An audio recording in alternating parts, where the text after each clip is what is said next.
I think the topic we have today is pretty interesting. From meaningful access to digital opportunity, how do we get there, and how do we ensure that we have a more inclusive internet for the future?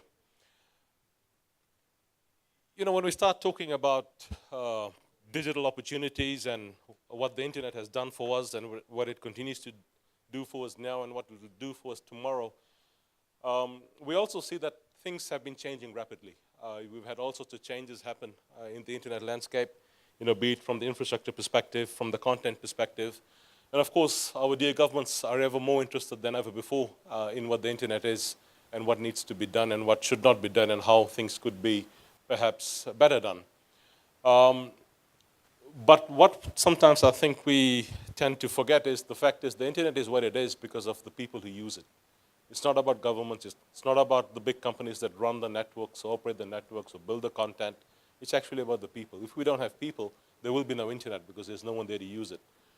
And sometimes I think when we start a lot of our discussions and debate and dialogue, we sometimes, I won't say always, but sometimes we lose track of the fact that it's the people who should be front and center of what the internet is about and what it does for us.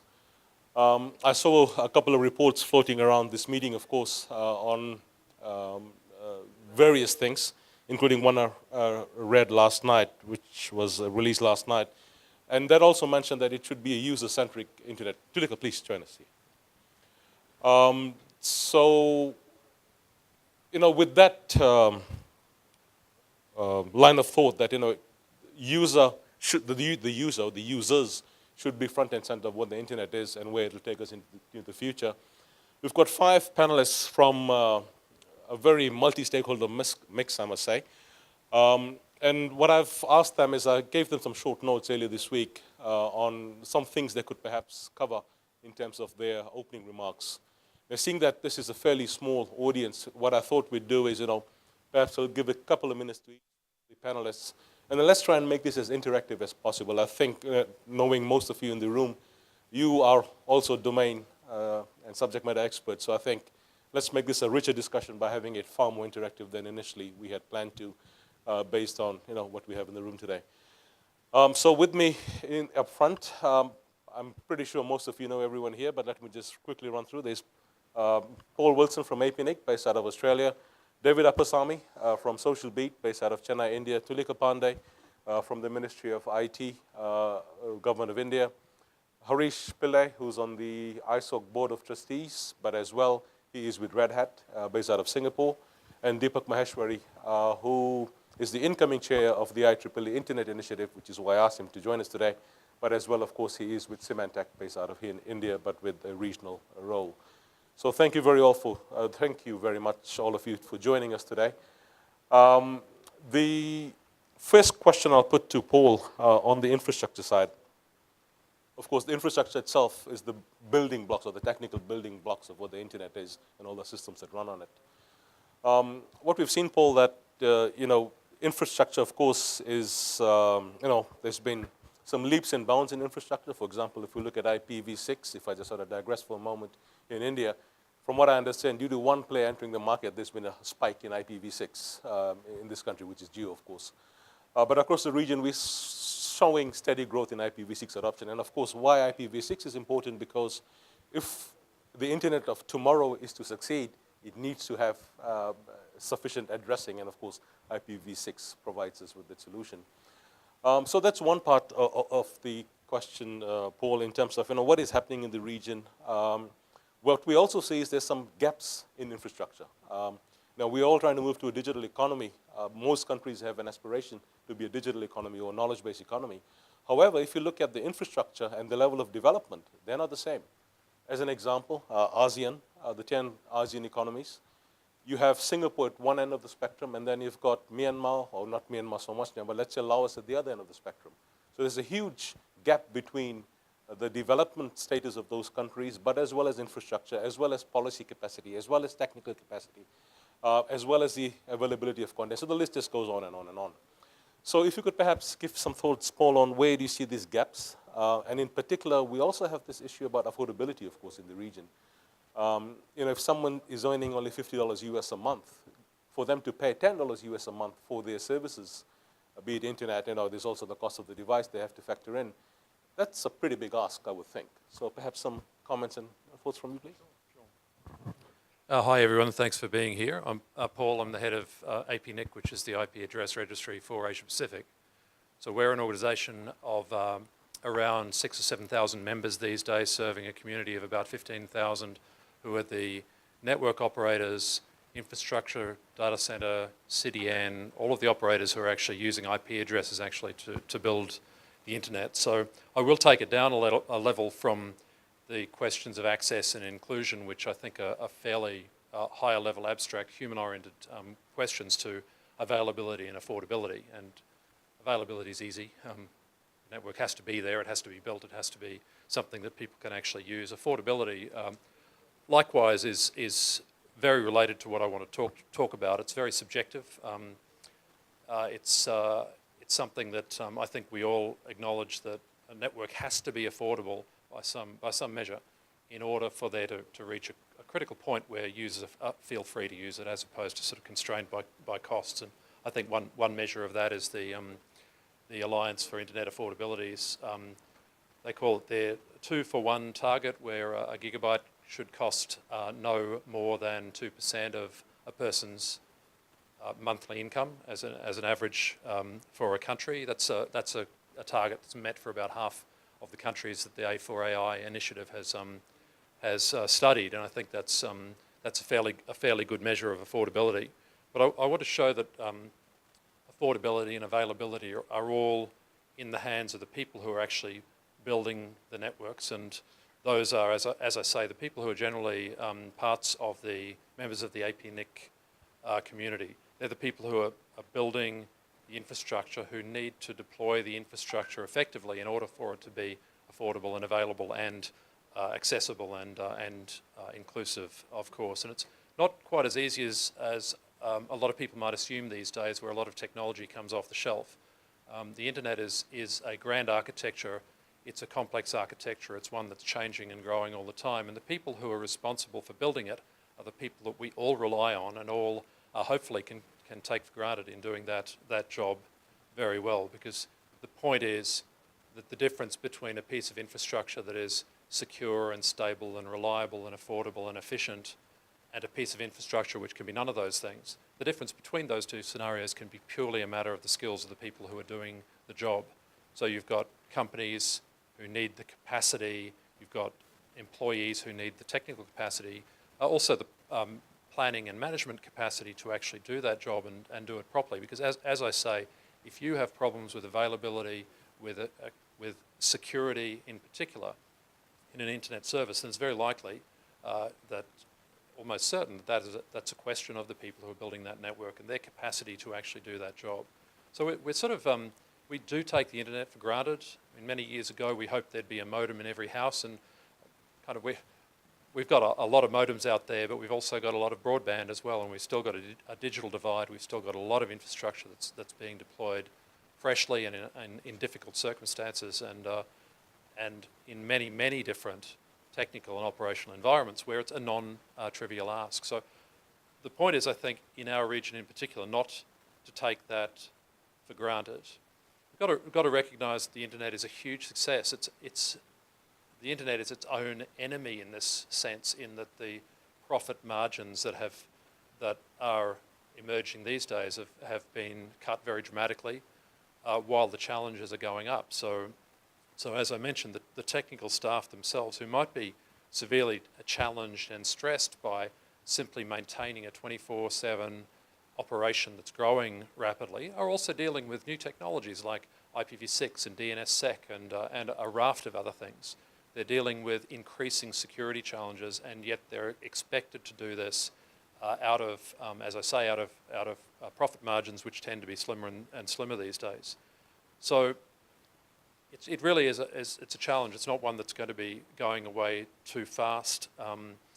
The capacity building challenge is something we need to recognise in investment. It's easy to cost, for instance, the laying of a cable to a Pacific island, and that's been done in many cases without much attention to the fact that internet services have got to be built at the end of that cable. to provide, as I say, secure, effective, efficient, affordable internet services. And that's, again, that's something that's taken for granted. So at APNIC, we see this a lot in our membership, particularly in developing countries. We've been involved with capacity building and technical assistance for many, many years. We've just launched a foundation as a fundraising measure that can allow us to expand the scope of our development, because we see it as an ongoing challenge that won't go away. Now, part of this is training. Part of it is actually the nature of the internet community. The technical community, like the internet itself, is one that has to be highly interconnected and highly collaborative.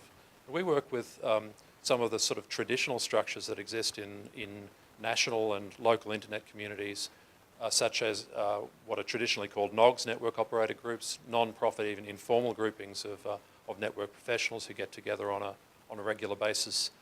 We provide conferences, fellowships to bring people from one place to the other, or to bring expertise in from the outside to really maintain these skills. They're not things that can be learnt in university, at least, and not to have any useful lifetime into an internet career. These are skills and practices, the best practices of today, that need to be learnt and developed in a continual, ongoing basis through professional networking, through mutual exchange, through community building.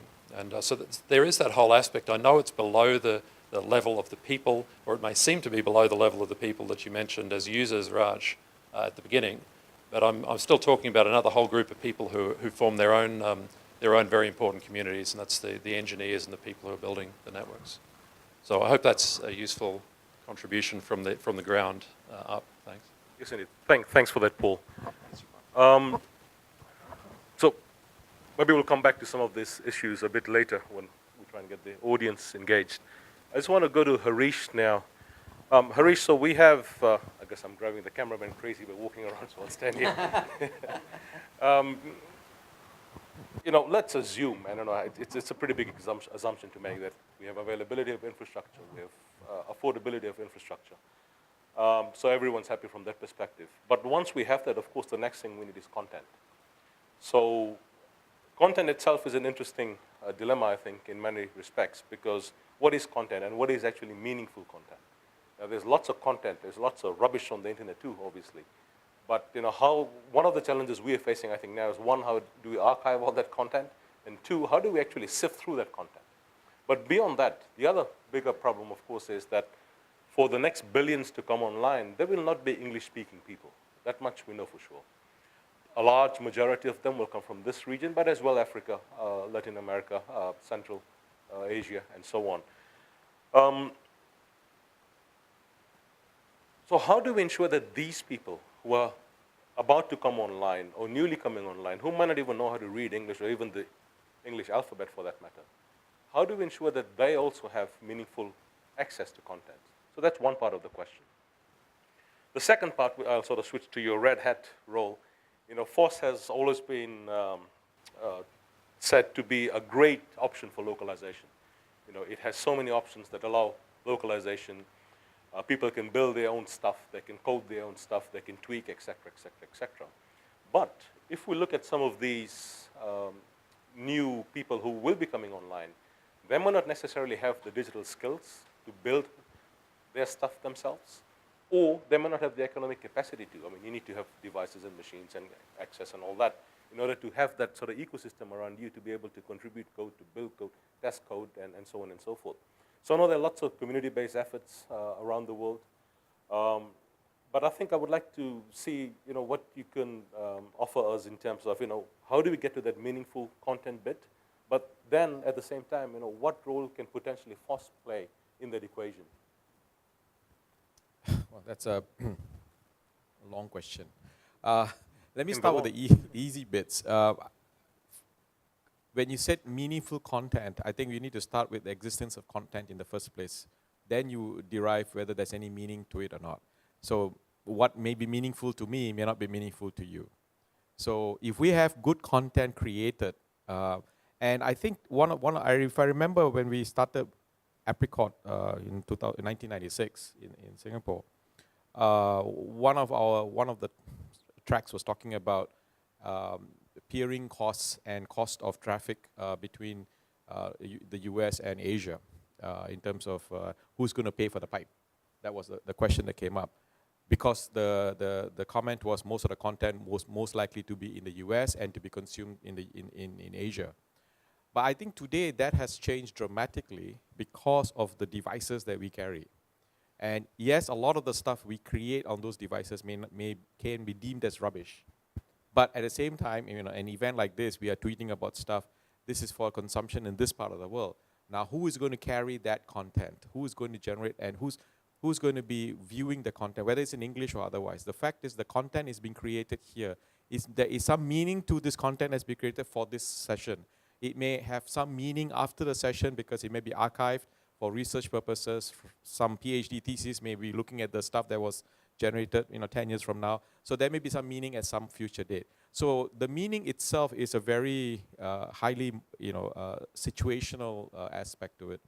Content is always being created, and that's something we have. And one of the somebody was mentioning to me the other day that we talk about big data, and all the data has been created.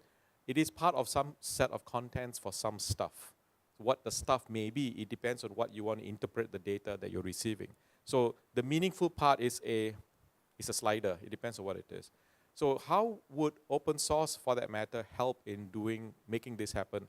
And I think one of the things we have to remember, this is one of my pet peeves, is an assumption that we all make that every keyboard, or rather, that can I make this assumption that every keyboard on the planet, no matter which corner of the world it may be, has the 26 letters of the alphabet?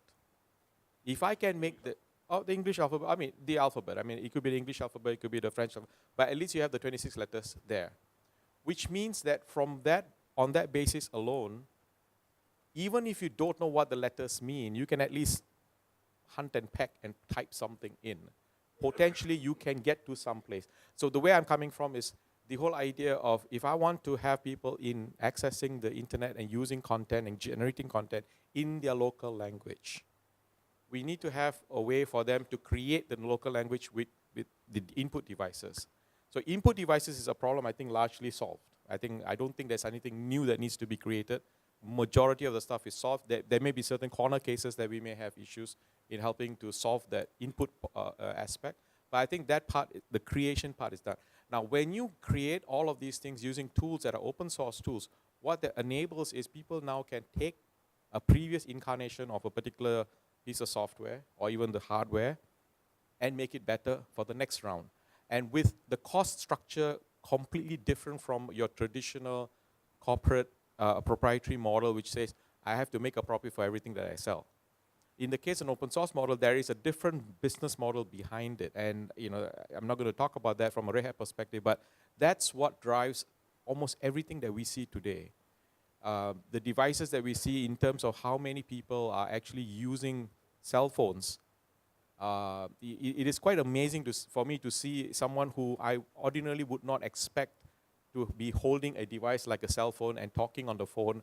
And this is a person who's probably a gardener or somebody who, I don't see why you cannot have it, but it is kind of an odd scenario where they have a fairly expensive looking phone and they're talking, which is great, which is wonderful. They have been empowered. And I love to see that happen, but it looks a bit strange in some sense.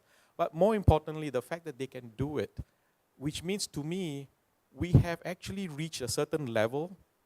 If we are going to keep asking, can we get there? I think we have already reached a certain level, a level which is not something that we thought we would get maybe even 7 or 5 years ago. We have reached a certain level. I think the idea of the smartphone device has changed the perception of people of what it is that they can use the internet for. And how can you change to have meaningful use of the internet? And like in India, there is the initiative for the digital,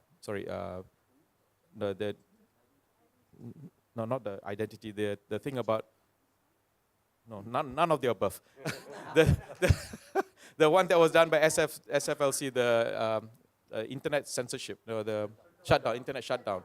Now that's a very important thing, right? Because that's an interesting area, because you need to know what Because if this is going to be your lifeline for everything that you need to do, in the case of those who don't understand language, English, if I use English as an example, and they have no means to connect, they are now going to be left far behind in whatever needs to be done. They may be a farmer, the guy may be down in his farm doing the work that he needs to do, and now he has got no internet access, and that becomes a problem. So there are many aspects to this question that you asked, because that's why it's a very large question to answer. But I'm just picking some areas which I think hopefully has a thread that we can weave in through. So thank you for that. Thanks, Harish. And knowing that we had a pretty wide thematic area to cover, so that's why we were trying to get little bits and pieces from everyone. So with that, let me turn my attention to David. David, you for many years did a lot of work in South India, of course, working on microfinance, and in very particularly, you were targeting women micro-entrepreneurs and so on in South India.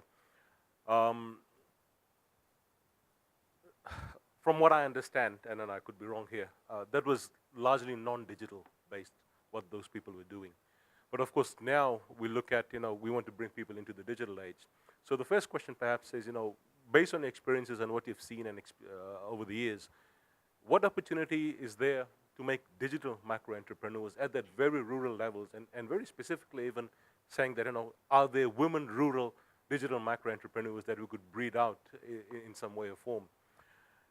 So that's one part of the question I had. The second bit of thought I had was, once you have that, let's say we've got these digital micro-entrepreneurs running around and doing stuff, selling stuff, and so on, how ready are they to actually embrace digital?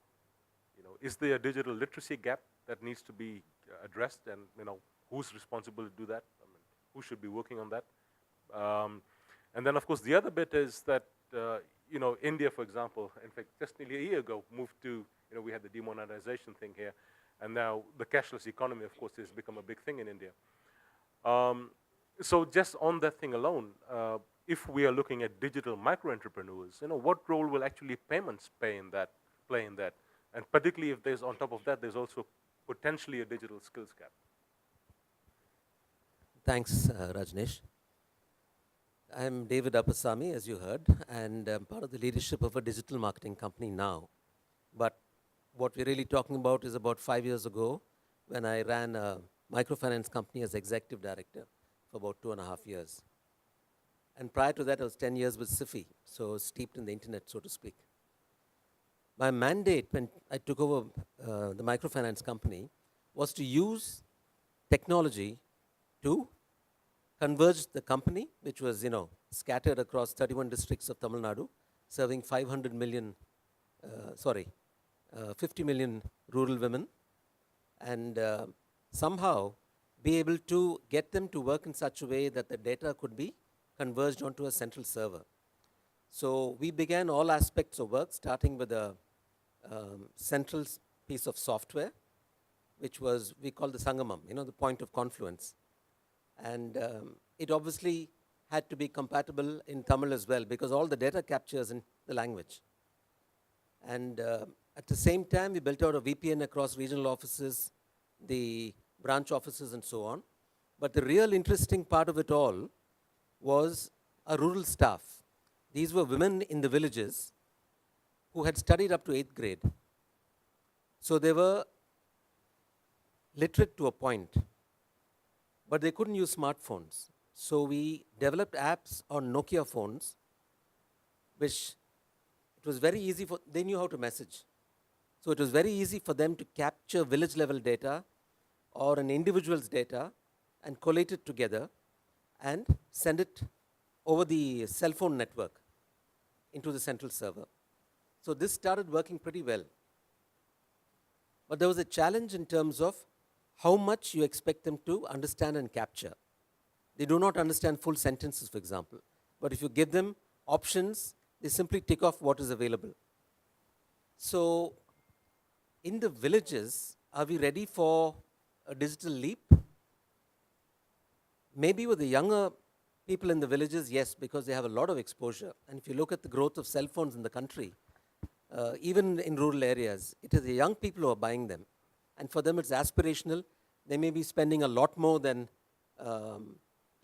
normal when it comes to what percentage is spending of their salary to get hold of it, because they recognize the empowerment. But if you look at village women, the barriers are many. To begin with, it's cultural. The men want to know why they need a phone. This is the reality. Because we are a misogynistic culture, and we had actually started an initiative for women to get phones. And the immediate point of resistance was, my husband won't let me. He wants to know whether I think I'm the collector. What do I need a phone for? You know, these were the kind of things that came back. Then we had to educate them and say, you know, if you go to a small town and there's a plumber with a shop and a plumber whose mobile number everybody knows, which plumber will get more business? So then she says, obviously the guy with the mobile phone. We said, but you've taken a loan to run a business. Don't you need a mobile phone? And then she has the aha moment and then tells her husband, I need it for I'm bringing in income, no? Then the husband agrees. So that's one barrier. The other is literacy itself. These women had only studied up to the 8th standard. And why, all of them, and why was the 8th standard such a magical point of dropout from school? Because that's the age they achieved puberty, and the schools didn't have toilets. So they weren't allowed to go. And the second thing is, that's when they had to start learning English. And they had a tremendous fear of English for some reason. So both these combined, they drop out. The good news, however, is today all children are going to school. But the worry is that the older people in the village, men or women, and especially the women, will be excluded because they're not literate. It's culturally against what they can do in terms of being empowered, unless they belong to a self-help group and they get a bank account, or unless now with this huge initiative to make sure everybody has a bank account, a woman can operate it. Even if everybody does have a bank account, the woman may not be allowed to operate it. This is the reality. So when you look at digital inclusion for running a business, these are the kind of things that come into play. However, today, if you look at Amazon, the number of women from around, say, the Coimbatore belt who are selling their products online on the platform, it's a very encouraging thing. There is also this village in Andhra Pradesh. They're called the Google Girls. One of them, using Google, learned how to sell things online. And she was a little more educated than the rest. She got everybody, all the other women in the village, and told them, now they're all online. So it's possible. Will there be digital entrepreneurs? I'm not so sure about that. But can they be entrepreneurs and use the digital platform to grow their business? Definitely. I think that they will start doing. Now, if the younger people in the family are good enough to empower the older people in the family, it works. But very often, young people leave behind the older lot. And if you travel to the villages, there are villages which still don't have roads. Today, they all have electricity, but in Tamil Nadu, many still don't have roads. And many still don't have a mobile phone signal. So when we do the data capture, it's the application is designed in such a way that the moment they come within reach of a signal, it uploads. So these are the challenges that you face in a village. Thanks, David. So I'll turn my attention to Deepak now. The IEEE Internet Initiative, of course, mirrors some of the work that ISOC do, and we're great collaborators from that perspective. And I was going to ask you, since you're the incoming chair for the initiative globally, what's your vision for the future? But I won't ask you that. What I'll ask you instead is one of the parts of the population that I think is often overlooked in some instances is people with disabilities. Now, according to UN ASCAP reports, 1 in 6 people in the Asia-Pacific region suffers from some form of disability. So having those people online, and we know for a fact that technology and digital technology in particular can have a great impact on a person's quality of life, particularly if they suffer from various disabilities. I think we only have to look at Stephen Hawking, for example, to see how he can participate in the global society, as it were, with the use of various technologies. And there's, I mean, he's perhaps at one extreme end of that example, but there's small things that people can take advantage of as well. So where do you see the inclusion, generally speaking, in this agenda that we have globally, the global digital agenda, let's say? We say there's digital opportunities. We want, the theme for this thing is a more inclusive internet. Even the theme for the GCCS in general is on a similar topic. So perhaps some thoughts from you on how can we ensure that that segment of the population, which perhaps in some ways needs these access and connectivity opportunities the most, how do we get them connected, and how do we get them to benefit and participate in society and as well as the economy, of course? And so, Jesho, last month on 6th of October, we held a small workshop in Delhi. It was called Internet Inclusion Advancing Solutions. And although we started after lunch, nobody was allowed even a single wink, because we made everybody work in the workshop. So workshop was not even like this, everybody was working. So at the end of the workshop, people identified 5 broad themes around it. And some of them, interestingly, it so happens that you have already covered. So one of them was about availability and affordability, which is what Paul did cover. Then there was one around awareness, which Harish did allude to a lot. But there were 2 other dimensions. One was around assurance, which is, let's say, around security, privacy, and other things, trust in general. But the last one was accessibility. So these were the 5A framework that we worked on. However, when we talk about accessibility, I would say that within the realm of accessibility, we should think beyond just the physical or that type of accessibility. We need to look beyond. So for example, even the type of issues that you just mentioned in terms of languages, or for that matter, David just mentioned, I think those are also the type of issues that we need to look at within the accessibility. However, even if you look at only accessibility, so exactly 216 weeks back, on 3rd of October 2013, the Government of India did notify the national policy on universal electronic accessibility after the cabinet approval. And it so happened that I'm one of the co-authors of that policy. There's another co-author of that policy here in this room. I must acknowledge Dr. Govind, who was also part of that same committee. We worked on that between 2009 to 11, almost like 2.5 years, through multiple iterations. And then, of course, the government took certain time before it got notified. So when we look at this national policy on universal electronic accessibility, it has, I'll say, all the good things about what a good policy should have. But the fact is that now it's been 4 years and a few weeks since it was notified. Not much has happened in terms of implementation. So I think having policy is one thing, but then what are the practices, what are the processes, what are the actual implementation, that's a totally different thing. Very interestingly, the day the policy was notified, that particular communique from the government itself was in a non-accessible format initially. However, the fact is, and I must give the credit to the government where it belongs, that within a day they realized that yes, this is inaccessible, and it was actually made in an accessible format. Ministry of Electronics and IT and the Ministry of Social Justice and Empowerment, these are the 2 first websites within the Government of India that proactively, even much before the policy came, made their own websites accessible and compliant with WCAG 2.0. So that's one of the areas I would say in terms of policy, which is, so there are standards, there are certain good practices people can and should adopt.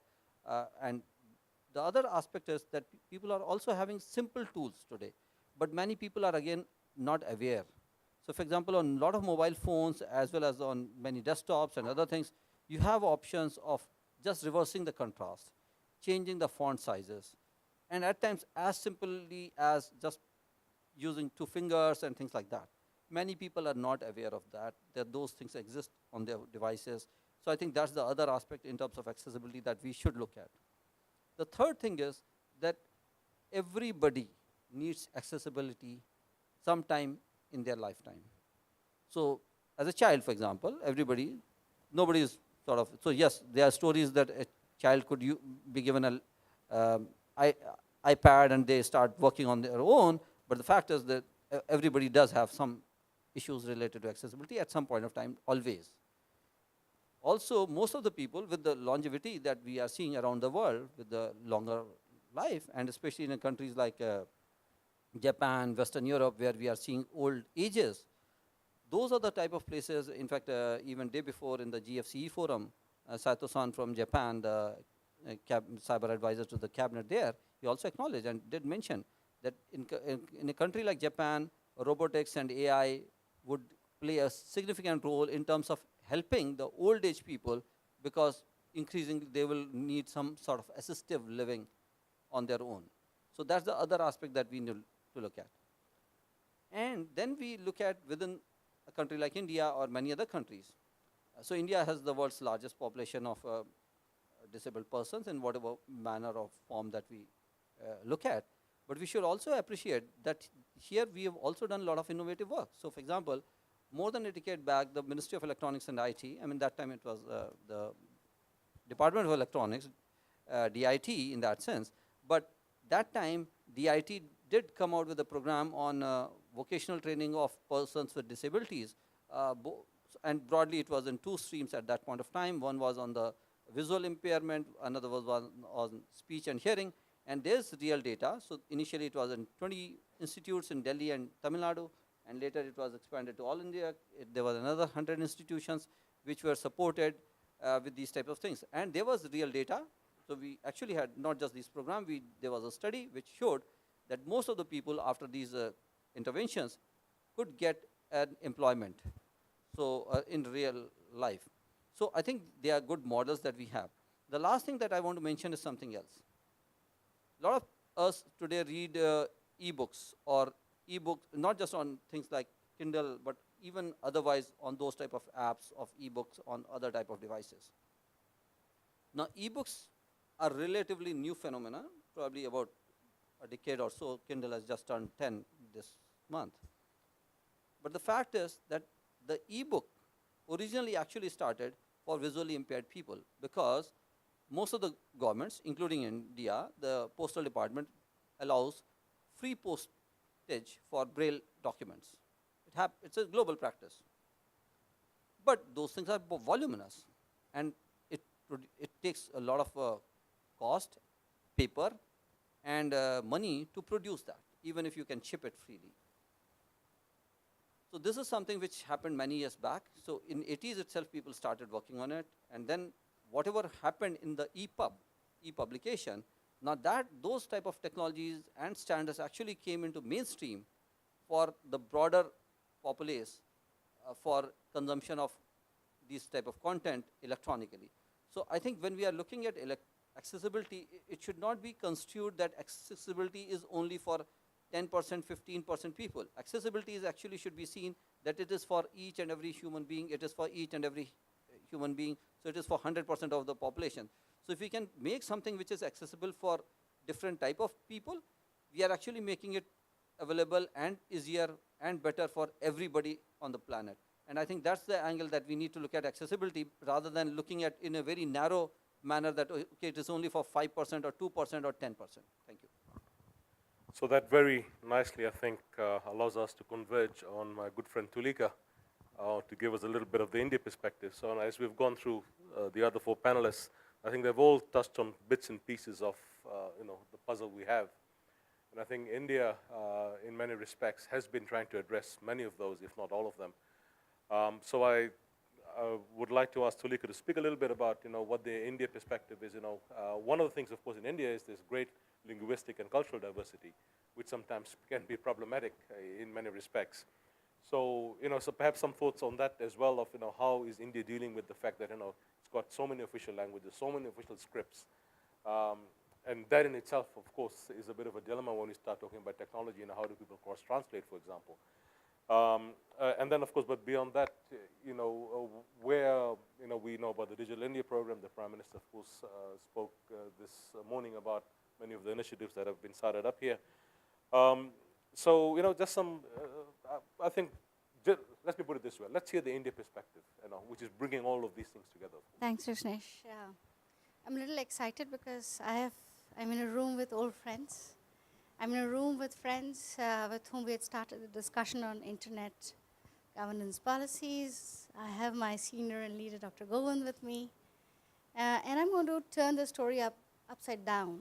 I'll start by talking about inclusion, the inclusive internet, and to sort of acknowledge that today the internet is inclusive in several ways of having the linguistic representation on the internet, and therefore the cultural representation of inclusiveness on internet. But is it really fully inclusive? Because we're still not clear on whether we have achieved the gender inclusion. And when we are talking about accessibility, unfortunately, we are too focused on the differently abled getting access to what we have on the internet. And therefore, my theory ages back was, if I could get my child to come on the internet and use internet or play with internet, that content or that accessibility would also serve the purposes of those whom we call not literate. Unfortunately, the very definition of literacy, I have always said I do not agree with it, because while we call ourselves literate on IT here, we are illiterate when it comes to a lot of tactical information inherent in our culture with people who may not speak our language and who may not come on board of technology. They don't need to. They're leading a happy life. But we need them because what they have is ways of living a happy life without intervention of technology at all aspects in our life. So actually, when we say the accessibility in that sense, I would rather say that technology today is a boon for us, because we can get those people on board who will not type or use the keyboards that we're providing. We'll be able to get those content on board by use of technology, because today with artificial intelligence, with machine language, and so many other solutions that we have, we will be able to get on board almost anybody and everybody who's walking this land, because we will be able to understand their language, their content, without really needing to decipher what they mean. We will be able to benefit from what they have, because we will be able to understand, translate, and use that information for our benefits. So it's not just one end that we use technology to reach out to those who are not on board, but it's the other way around, where we use technology to get what we have missed, to get those who have not bothered to come on the IT board. That's one. Secondly, I was just smiling when I said there's a line says meaningful access. The question is it just meaningful access that we have to focus on, meaningful content that we have to focus on, or we talk about reaching out a methodology amongst all of us where it becomes meaningful for those who do not want to come on board? How does a technology become meaningful when it has something that helps me in my lives to gain? And so this country demonstrates by the adoption of mobile phones by the largest population in this country. Today you have almost everybody, right from the lowest in the entire cycle to the senior most, holding one simple device, which is a mobile. It's in a way bringing in an equality amongst all. So technology at many times are really giving us all similar opportunities, and be able to benefit or translate what is available to us on board. And therefore, when you talk about meaningful access, that's where the government's focus has been. So when the government of India realized that it would not have the other traditional ways of reaching out services or reaching out to all its citizens, it has started to use IT in those meaningful ways. And therefore today, you have most of our citizen services of the government being offered on this mobile phone, which is easy, which talks in not just an alphabet, but also talks to you in terms of symbols, which are pretty clearly understood across the board to identify what service it would be offering. So when we started the discussion on IDN long back, and we were trying to put in all the scripts on board, there was this thought that had occurred to me: would it tomorrow become a world where your signs become the very representation of the content that is going to be on board on the internet? And therefore, I feel that we really need to look at that opportunity that technology offers to us to not just digitalize whatever we have, but the other way around, to start making the technology a real companion of humans in that sense. And then it is therefore imperative that all your devices not just talk in scripts, not just talks in languages, not just talks in symbols, but actually is able to quickly assess you and is able to respond in that particular form and in that particular psychological situation that you are, because that's what you're looking for in a device today. Today, the technology is almost becoming a companion to humans in that sense. So for us, when we look at digital opportunity in India, the governments here have started to not just look at the basic core infrastructure of reaching out connectivity, or which is broadband in nature, because we're not going to limit the broadband capacity. But we're also trying to see if there are alternate technologies that could be used to reach out to the regions that is yet unreached. And so we are looking at alternate technologies for covering the 2.5 lakh villages that are being covered. Not many covered as yet, but we will have to explore the various other alternatives to reach out that connectivity. So the IT in itself is not going to be the solution. We already have a lot of content that is available, and with blockchain walking in, I feel we really can do much differently and build another language to be able to talk beyond the linguistic barriers of each of our communities on board. I'll stop here. Thank you. Thanks, Tulika. So, you did post some interesting things in your contribution. So I won't debate you right now. So let me first go to the audience first. And my good friend Olaf had his hand up first. Yeah, my name is Olaf Kolkman. I'm the Chief Internet Technology Officer at the Internet Society. Good friend of Raj. Know some of you in the panel. I like that the utopian view that you just sketched of what I would say summarizes a digital buddy. Somebody who is with you and knows everything you anticipate, reacts to you in a way that even your spouse and closest friends do not. At least that's what I sort of heard you describe. In order to get there, the devices need to learn, and the technology behind that need to learn a lot about ourselves. And that brings me to a much more dystopian view of the world, where the people who collect that and the algorithms that collect that know everything about me much better than my best friends and my spouse. How do you figure that balance? Do you have any comments about that? Yeah, interestingly, we've been having a lot of discussion on digital identity. The intent of the government was to be able to, identify and be able to ensure that all the services that are available is reaching to the.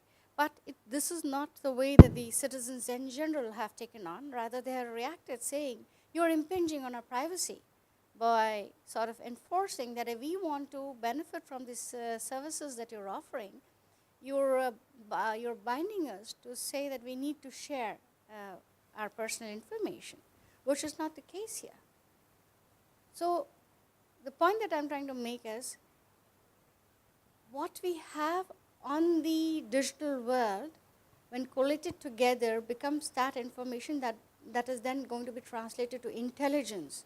And that intelligence still remains with us, because if I am the user who's collated different applications that are available in the market, and I'm using those apps for certain purposes that I'm using, it is I who's actually sharing my personal information through those apps to the people who are collating this information. And therefore, I have always said, it is us who should be the master of how we share information, how we segregate what is very personal information, what is our personal information to what is public information. That onus will always remain upon us as humans. So I should know what information is information that needs to remain within the room as a private information, and what information goes out. And that's where the digital identity comes in, where we are very clear that there is only public information that is being put in there. The private information still is retained by you, and there is no purpose of using this information of digital identity for any surveillance or any other purposes that you feel that the government is trying to look at. So I think we could have a whole session on ethical data handling, which we recently did. But so we won't go there because that's going to get. So I have Mr. Jain with a question, Satish, Colonel Prahar. Anyone else with a question? And I know Deepak wants to make an intervention as well. But hang on, before you start, let me just take a few more questions so that the panelists can. So anyone else who would like to pose a question or offer a comment before? No? All good? Okay. So. I am Brajesh Jain, speaking on behalf of one of the internet service provider. Deepak is from my college, and we are started internet together. Now, one of the things which happened, we started internet in urban. So we found 4 to 5 hours we had to spend in educating each user. As we are now saying more inclusive internet, and everybody admits that there is this gap, that gap, that gap, we need to put in 10 to 12 hours per users. In the urban, there is a benefit of peer knowledge. I have purchased a phone, I meet you, hello, this function, you say, sit, let me explain that how it works, how clock works, how Google Map works, and how do you search, and how do you can book Uber from a distant location in advance, and all those things. So these 10 to 12 hours, education will come from home, is my question. Will it come from civil society? Paul has already admitted that ISPs do not have any pockets left to be able to do this part. Government says that now industry is big enough to support on its own, even though the government is doing something. So who will expected to invest in such education? And on the accessibility part, early phase we found that video is something which is barrier breaking in terms of the language. So when Tulika also mentioned that symbols and videos, when I communicate to you in my language, I do not need to know these things. So if somebody should comment. And I have no clear answer. Civil society says we are only here to ask questions. And government says ISPs, ISP says government, and I mean, thank you. So quickly, I would just say one thing. One is that earlier the internet experience that most of the people were having, let's say about 15, 20 years back, that was on a QWERTY keyboard, on a desktop or a laptop, which is very different from the way it is being done today on soft keyboards, mostly on mobile phones. So, I've been involved in language computing now for more than 3 decades, including helping develop world's first Tibetan word processing software way back in 1985. But the fact is that today, because of the availability of these type of soft keyboards, it becomes much more easy for people to start using in those languages. So this 4 hours or 3 hours or 10 hours, I think these are just barriers more in minds, because even if there's no single session that, okay, I've done this 4 hours or 10 hours course, and after that I'm proficient. It doesn't happen that way. So it's a gradual process. And obviously, yes, peer learning is something which does help quite a lot in that space. I don't think at the same time, the government does have this program of National Digital Literacy Mission. Only thing is, yes, there I would say the content itself, the course curriculum itself needs to be more reoriented towards mobile devices, mobile apps, etc., rather than the desktop or a PC-centric type of scenario, which is what originally it was developed for. So that exercise is already underway. So NDLM is doing its own work. There's a lot of companies and a lot of other NGOs are also working on it. But the fact is that a lot of people are have started using these devices with very little, I'll say, formal training. Yes, on the issues that Tulika just mentioned in terms of how much information and why and how people share, oftentimes they may not be aware that, okay, if I am doing this type of thing, this can be misused, and I think those are issues which need more awareness rather than just about how to use a keyboard or how to open an app or close an app. So I would say the more than the functional aspect in terms of the tactile interface between human and machine, it is more now at an algorithmic level that people need to look at. And the other aspect that all of that just mentioned in terms of how do we, this dystopian view. So a couple of weeks back, Tom Wheeler, the former FCC chair, he had made a very interesting suggestion. He said that we may have these type of algorithms and other type of misuses based on, let's say, especially on social media. And he said one of the best ways to tackle that and to mitigate those challenges is, again, through the public interest. So this is the exact phrase that he used, a public interest algorithms. So what are the type of things that through crowdsourcing and other type of things that can be done? And a lot of work is already happening in terms of identifying fake news, for example, through quick crowdsourcing. So I think that's another thing. At the same time, I must add, crowdsourcing is nothing new. Crowdfunding is nothing new. So in this country, almost a century back, Mahatma Gandhi had done collection of more than 1 crore rupees. He had set a target and he actually did much faster than that target. Also, almost 30 years back, more than 30 years back, almost 40 years back, Shyam Benegal had to make a movie, Manthan, on Amul story, which is the world's largest milk cooperative, and it was crowdfunded. So 2 rupees each were contributed by 400,000 members of that cooperative. So that was another example of crowdfunding in this country. So this is again something which happened. Thank you. Yeah. Even up, few years back in Delhi, yes. Just to paraphrase what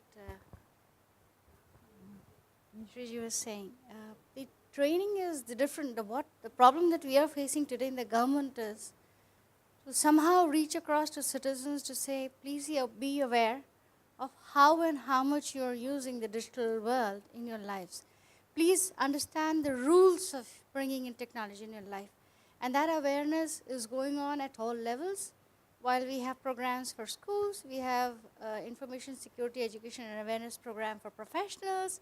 And now with digital payments coming on board, the worry for us is how do we tell people it's not just about a person sitting in the rural country, but even people sitting in the urban parts of this country who are happy to give away the OTP to whoever asks.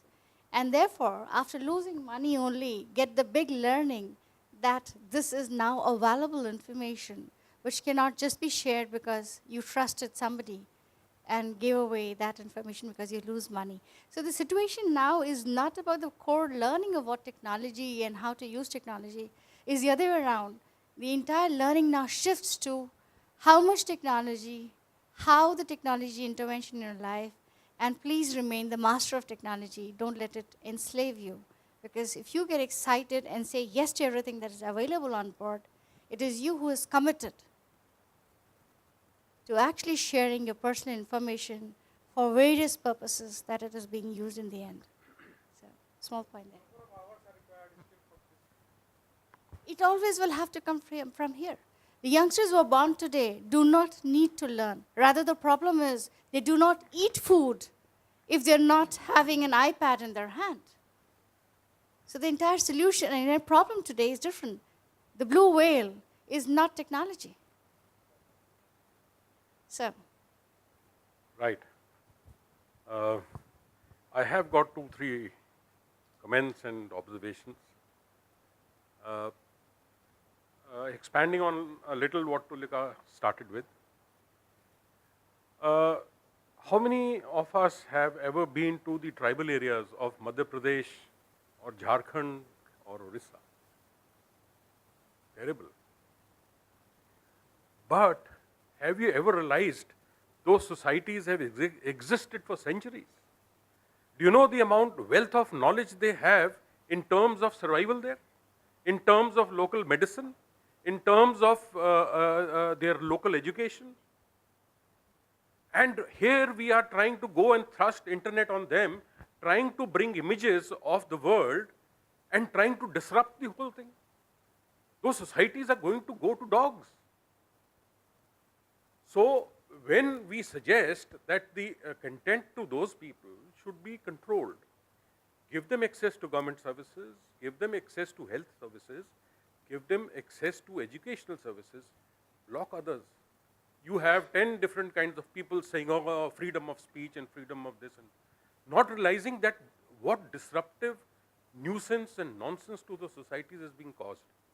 So this is a thing which, as an individual, it concerns me, and I hope the government keeps this in mind, and Tulika being the representative, well, I hope she is able to, bring this sensitivity there.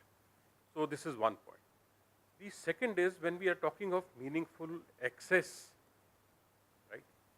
In India, we are talking of the next billion, how they are going to come onto the internet. Now what happens is, typically the government talks, the right hand talks one language and the left talks the other. The right talks digital, digital and everything digital. The left says tax, tax and tax it more. So result is what? It is a mess. It is a mess which the government's right and left hand need to meet.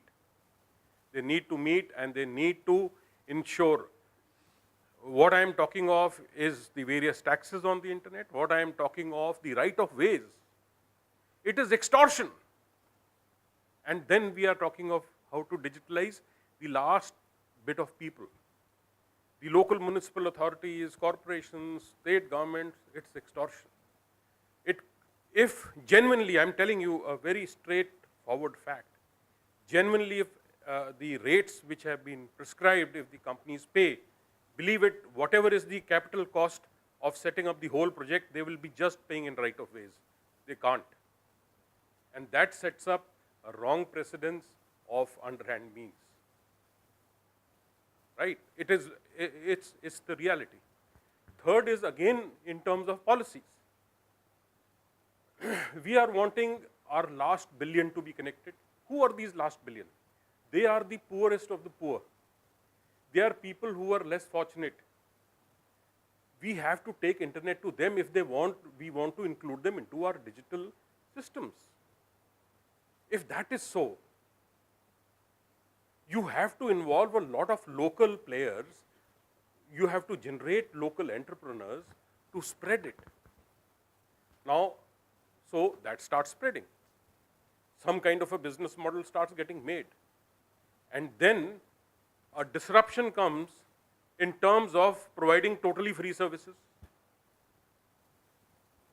And that is being allowed. And that's all public money. And the companies are going, I mean, it's true. Remember, we are going to face the consequences of it in the coming few months, years. So this is the other thing that we need to have a little hard look. Third is the data consumption, the way it is rising. It is mind-boggling. I happened to see a presentation just a month back where companies which are doing the undersea cable work, they had given some presentations. And they said that from 2020 onwards, the capacity what we have, whatever capacity is being built up will finish on 2020. Beyond it, no more capacity building is taking place. If that is so, if no capacity building is taking place, our networks will only sustain this level of growth till 2020. And thereafter, the crunch will start.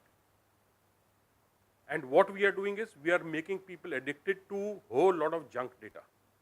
I consider 65–70% of the viewing which people are doing as junk data, of videos and all that kind of nonsense that is going on. So I don't know. I mean, there is so much in the field of internet. So I thought I will just share a few of my views on this. So it is something which to look at. So I have Amrita and I've got Satish, and I know we're already behind time, so I don't want to hold our panelists back. They might have other things to get to. So could I ask for very quick interventions, and then I want to give the panelists some time as well to finish off. So 1 minute each, no more than 1 minute. I'll snatch the mic away. Yes. Just a small comment from my end. When we are talking about consumers, we are not the decision makers for the entire universe of users. It is the user's right to choose whatever they want. We might think it is meaningful or useless for some user, but the user might find that content very useful. So we need to leave certain things to the user as to what they can access, what they should not access. If we have got the liberty and the right to choose and use internet as we want, even they should get that. That's my comment. Thank you, Rajneesh. I'm Satish Babu from ISOC Trivandrum. I also work with ICANN and IEEE. My observation is also tied to what Amrita just said. I think I've been working for the last 30 years with very marginal communities, particularly small fishermen in the south of India. And I find that they are actually adopting internet so well. Without any external intervention, they're able to use these technologies. Right now, next week, we have a meeting to figure out how to have a nano satellite for fishing users.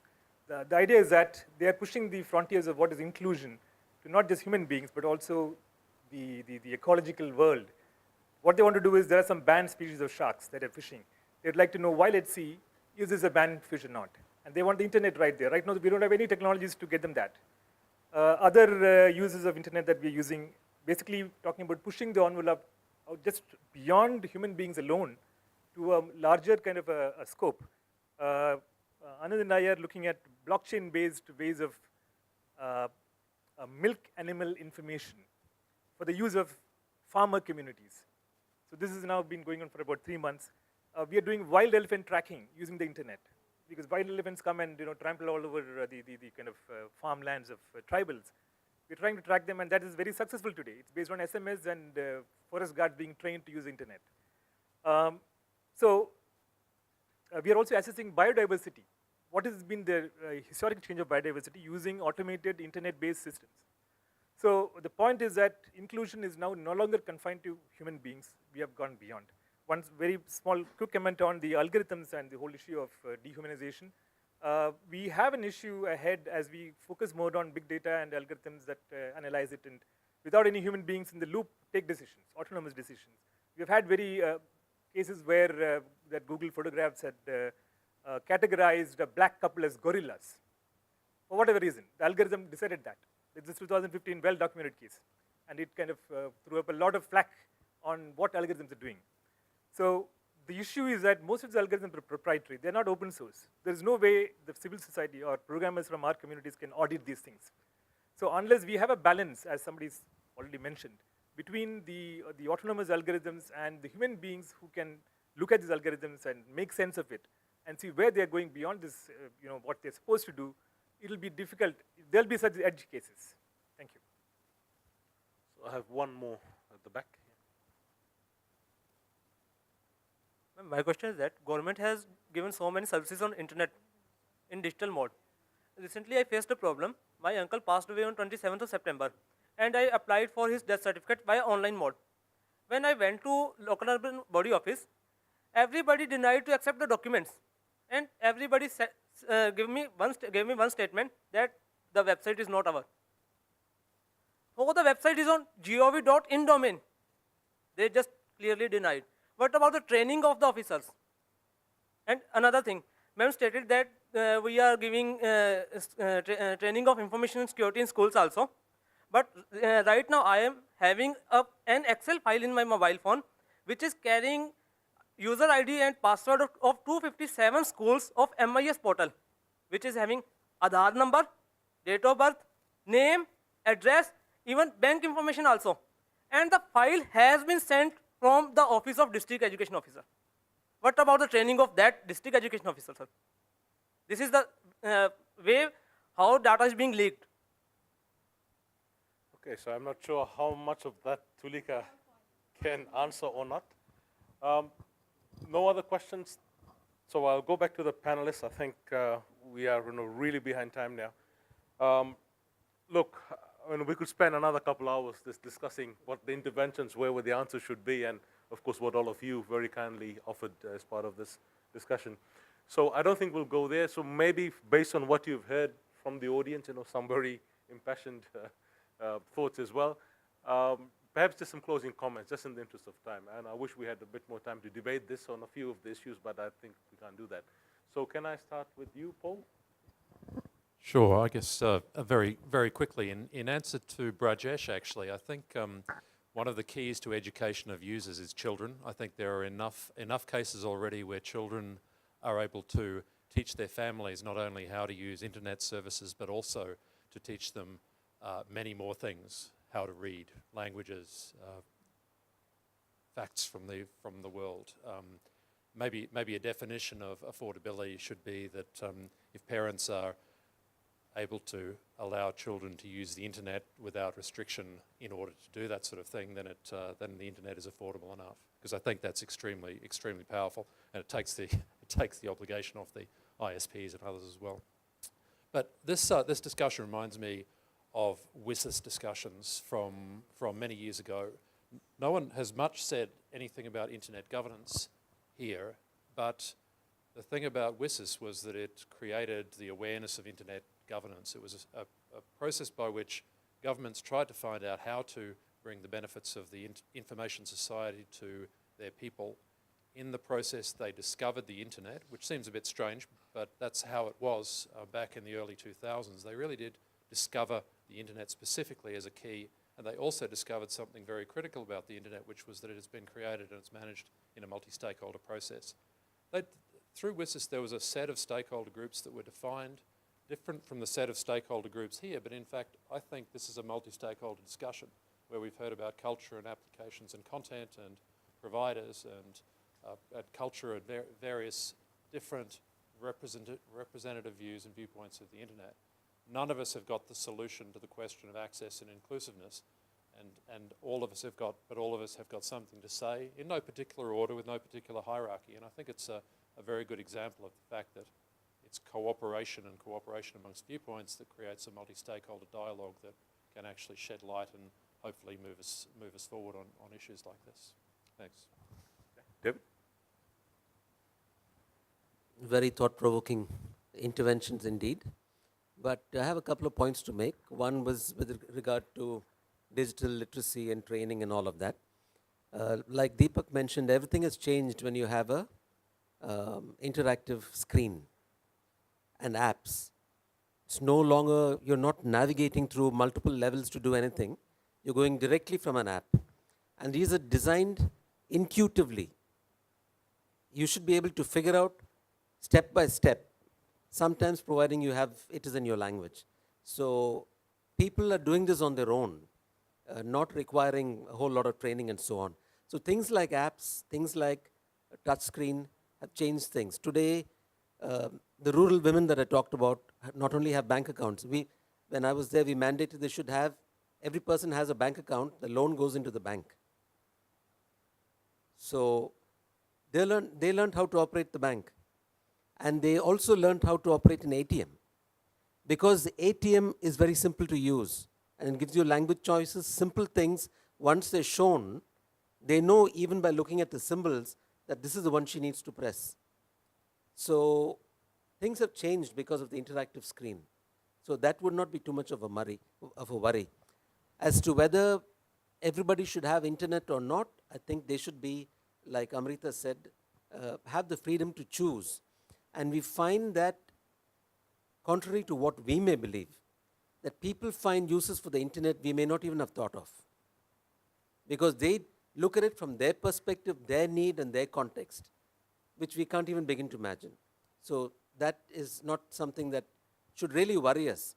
We should give them the choice. They may choose to take it or not. That is up to them. But the real challenge is language content so that people can do more and more online in the language they're comfortable with. And for the illiterate, the real challenge is to be able to overcome the fact they cannot read, like Tulika said, with symbols, or like you said, with video.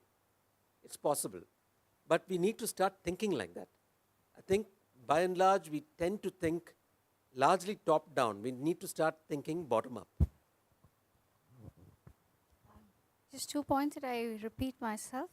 One is we'll have to give them a purpose, a meaningful reason for them to really adopt technology in their lives. The internet, yes, has much, and it's not just about the people who are not literate in the so-called terms of using the alphabets that the internet uses. But you have many economies and many citizens the world over who have not adopted technology in their lives unless you've given them a purpose. A very simple example is many of our elderlies who did not bother to look at technology today suddenly have started to learn Facebooks and others just to be able to reach out to their grandchildren who are not here with them. And that bond has, excited most of these people who've suddenly adopted technology in their lives. So we really need to give a reason, a purpose for people to come to the world of technology and take them inside their lives. That's one. Secondly, what's very important for me and for, I think, for most of us is to understand that particular language that will get all of us to talk to each other and also talk to the end users for whom we are really putting in content on the internet or developing devices for access of what we have for the internet. Because a survey long back, we were told that the technology, the laptops, were not ergonomically designed for many women who would otherwise may have used these laptops or these mainframes unless they could have carried it the way they use other things. So there's also a need for us to really look at how the very interfaces are designed to get in more people attracted to using technology in their lives.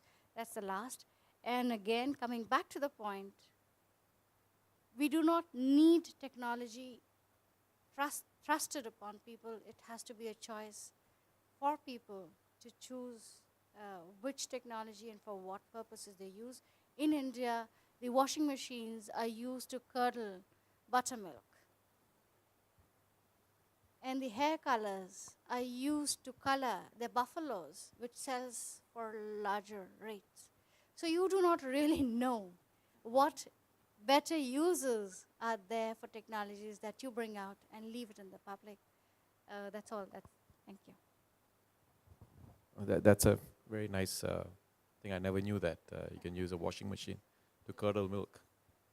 I need to tell that to my mom. So talking about mom, so that's the only thing I want to say. So my mom got onto the smartphone thing a few years ago not because any one of us didn't want her to have or do anything in that space. It is because of her peer pressure from the others of her age group. So one pushed the other, pushed the third, pushed the fourth, and so now they all have a smartphone and they kind of help one another to figure out what to do. The kind of learning that they get because they are pretty much peer-to-peer is very different from someone in a family trying to help, because you can get angry for the simplest of reasons, for the mundane of reasons.